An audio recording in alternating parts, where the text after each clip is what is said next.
এরশাদের ভাগ হবে না। আসলেই এরশাদের ভাগ দেওয়ার মতো না। লাউ পাতুরি বা লাউ চিংড়ি পাতুরি তো সবাই খেয়েছে। আজকে আমিও লাউ পাতুরি বানালাম।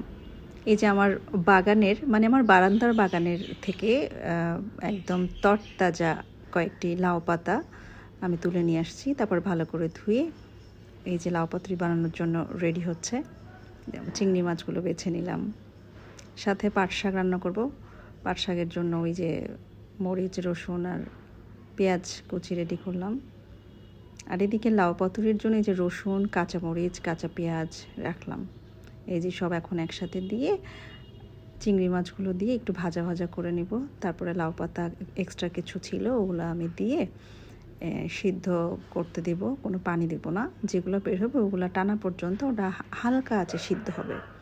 তারপরে আমি একটু আলাদা হালকা লবণ দিয়ে গরম পানি